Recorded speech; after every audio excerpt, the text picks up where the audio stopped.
I've seen tables like this painted and they look fantastic. And when I saw this was only $3, I thought, it's my turn. We're going to flip this table. My name is Sarah, and I like to take things that are ugly and beat up or pulled out of the trash and make them beautiful again. Welcome to my channel. So as I look this piece over, the worst damage is here in the front with this split stuff. The drawer's fine, the legs, there's a little bit of scratching on some of them, but not too bad. A little bit of dings and nicks, some scratches on the top. But really what I need to figure out is this wood on top, like a good wood or like a really thin veneer? Is this something that I can do some wood tones with and some staining or whitewashing? Or is this a piece that just needs painted? And I'm going to figure that out as I get into sanding. But first, I always need to clean a piece. You don't want to grind in pieces of dirt into your piece. So starting with a clean piece, I'm cleaning with Simple Green this time. I've been using TSP lately, but this one seemed like, I don't know, Simple Green was a good choice. I definitely wanted to get gunk and sticky stuff off.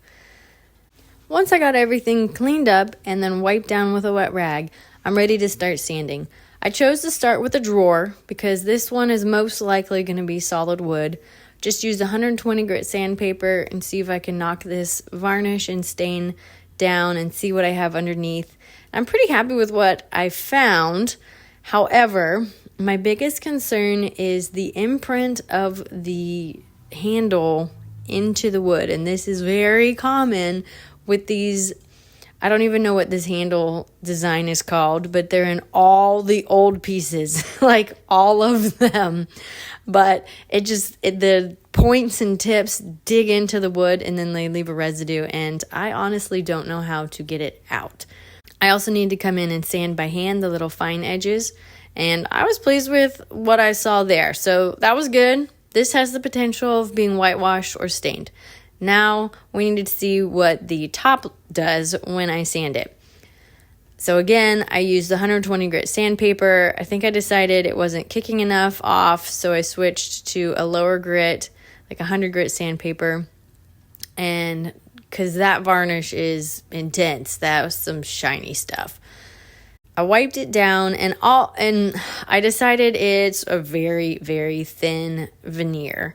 When I sanded this bubbly point that was a concern in the front, it sanded it down very quickly to the sub wood underneath that was not wood. So I knew right away, nope, this is not something we can stain because it already has this damage. We need to patch and fix and try to smooth this out, and it's going to need to be painted. But I still have in the back of my head, maybe that drawer front I'll whitewash so that it pops a little and this isn't too boring. So I had to come in with my hand and get all those fine edges and sand it. And at this point, the whole piece, now the legs are probably solid wood, but really you have to think about design. And I think if I tried to stain the legs to salvage the real wood and paint the top, it would look weird. So the whole thing just needs a rough scuff sanding. So I don't need to go through steps of sanding. I'm just using a 100, 120 grit sandpaper, depending on the area, just to scuff it up so that it's something for the paint to stick to. And once that's all smooth and I'm satisfied with the bumpiness, I'm taking the legs off so that I can sand those and the sides of the end table by hand. And again, I'm just scuff sanding it so it goes pretty quickly. And we all know I love me a quick flip. The legs, again, hand sanded, just scuffed it up real nice. Got 1, 2, 3, 4 legs done.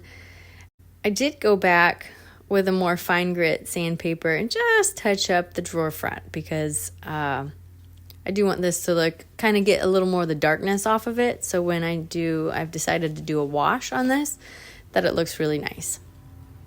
To fix this crackly, funky front area, I decided, because I racked my brain, what do I use? I don't like my wood filler right now. It's old. I need to get new wood filler, but I didn't want to go buy more. So I decided to use it. I found the most freshest portion of my wood filler and filled that in. When I had sanded down to that sub layer of wood, it was really fluffy and fuzzy. And I was thinking, I can't paint over this, it'll stick up. I need something that will help paste it down almost. And I thought about wood glue, but paint doesn't stick to wood glue very well. And so I was really happy when I did that front piece that I realized that the wood filler also smoothed that out. So I had a couple other spots that I needed to touch up. And then once it was dry, I did a 220 grit sanding just really lightly to get the excess off and make a smooth finish, but not go too hard that I made it fluffy again and expose that raw wood. And I think that did a pretty good job. Thankfully, that was all on the underside, so it won't really be seen that much anyway.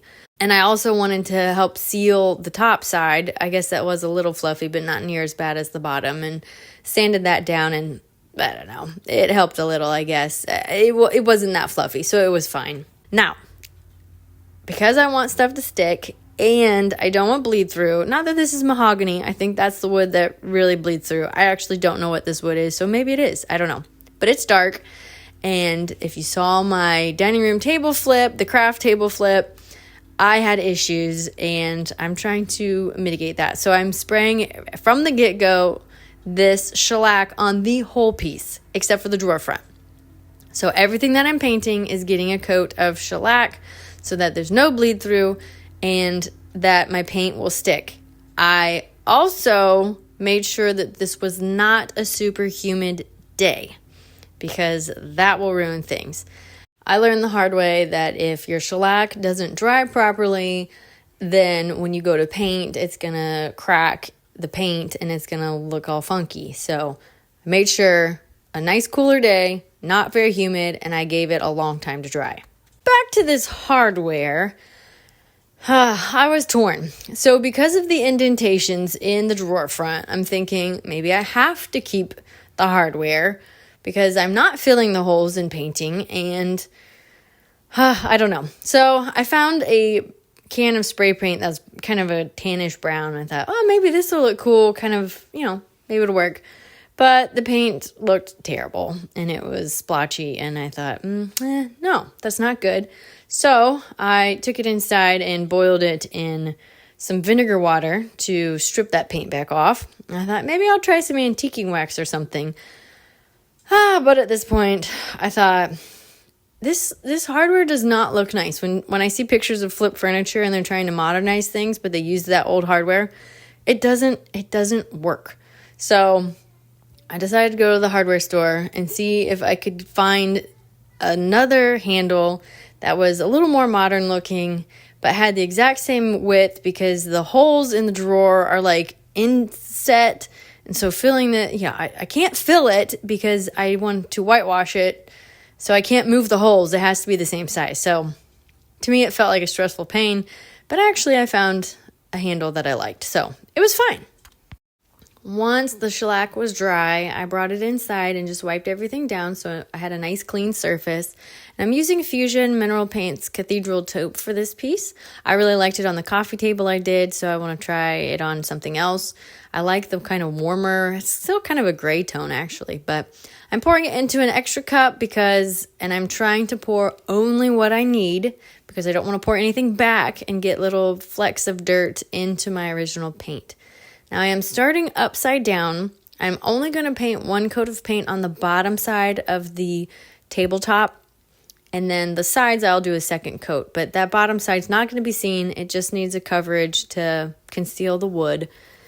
And while that dries upside down, I painted all 4 of my legs. Not my legs, the legs of the table. Let's just be clear. Okay, so once those 4 table legs were painted, that gave enough time for the sides of the tabletop to dry so I could flip it over and do the top.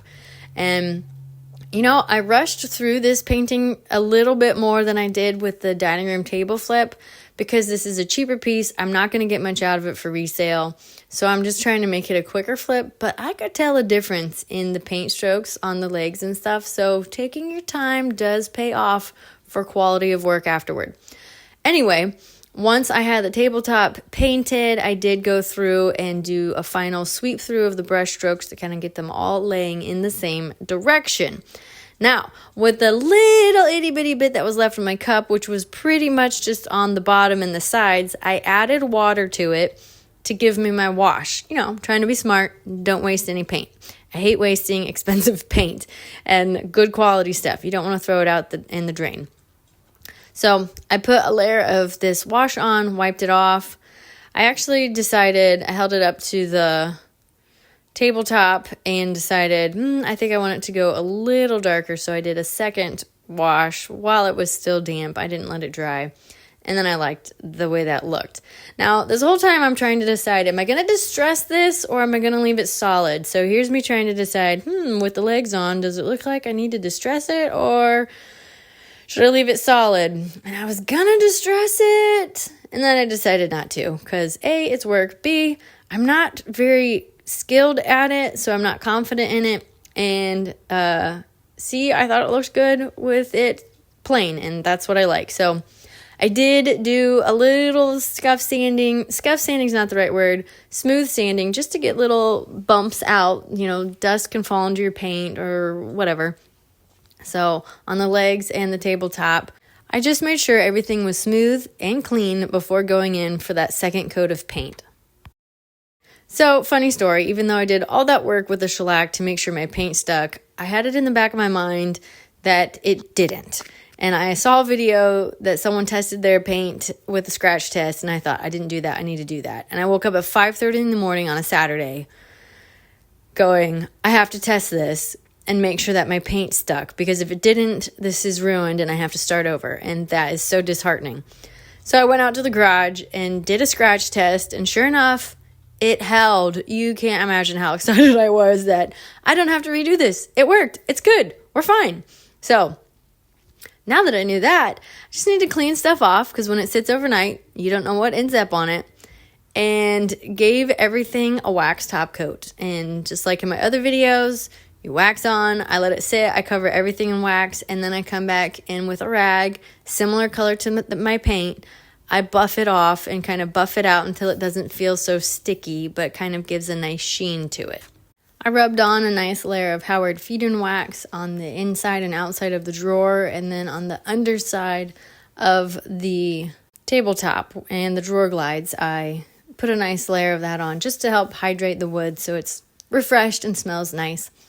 Now we're ready to put the hardware on. Because I bought this extra hardware, the holes like sink into the wood, and often these hardwares come with longer screws. The screws were too long to hold it on tight, and so what I had to do was get these washers, and I've done this before, and put them on in order to kind of shrink the length of the screw so that the handle could hold on nice and tight.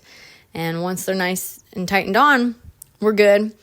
And I just need to put the legs on and get that drawer put in, and we are ready for the final reveal. I hope you have enjoyed this, learned a little something, been inspired, and I thank you for watching this video and coming along on this journey with me, and I hope I'll catch you in another flip. But in the meantime, enjoy this final reveal.